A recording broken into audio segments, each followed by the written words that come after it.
in this very studio said JT Miller is going to have a career year. And oh, did he, Johnny? Well, Callie could have called me because I didn't see this kind of career coming out of JT Miller. He obviously was highly sought after. That the Vancouver Canucks traded in a number one draft pick down to Tampa to get him.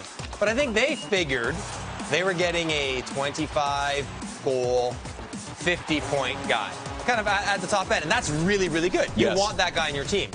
What they didn't know was that they were going to get 72 points, more than a point a game, leading them in so many categories and becoming a real emotional leader of a team that he was relatively new to. You watch the behind-the-scenes stuff in the dressing room and on the ice in practice, and he is kind of one of those guys that is the fabric of a young team. And he stepped right in there, took on that leadership mantle, took on a bigger role, capable of playing with Pettersson, took a lot of face-offs for Elias Pettersson when Pettersson was out there because, he's better at it than Elias Pettersson is. He just did so many things consistently at a higher level than I knew he could.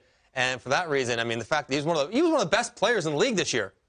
He's a breakout star. JT's bringing Van back. A little homage there to Justin Timberlake. Not accurate. Nowhere near what he can do. My question, I kind of got a laugh out of Johnny. What wasn't funny at all was Vancouver's drought.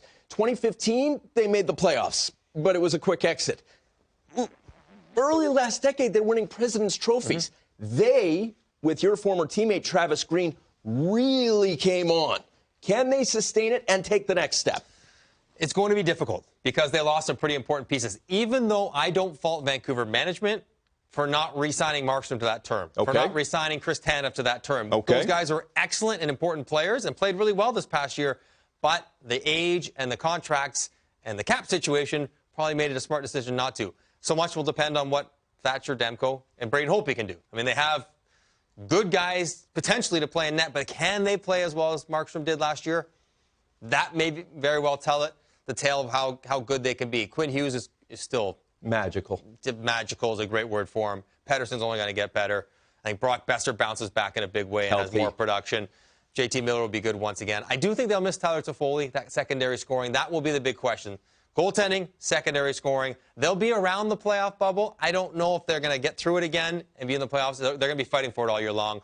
But the goaltending situation has to be resolved. They have two good options. One of them has to hit. I'll watch Elias Pettersson anytime, day or night. I don't care that it's the late game. That guy is incredible.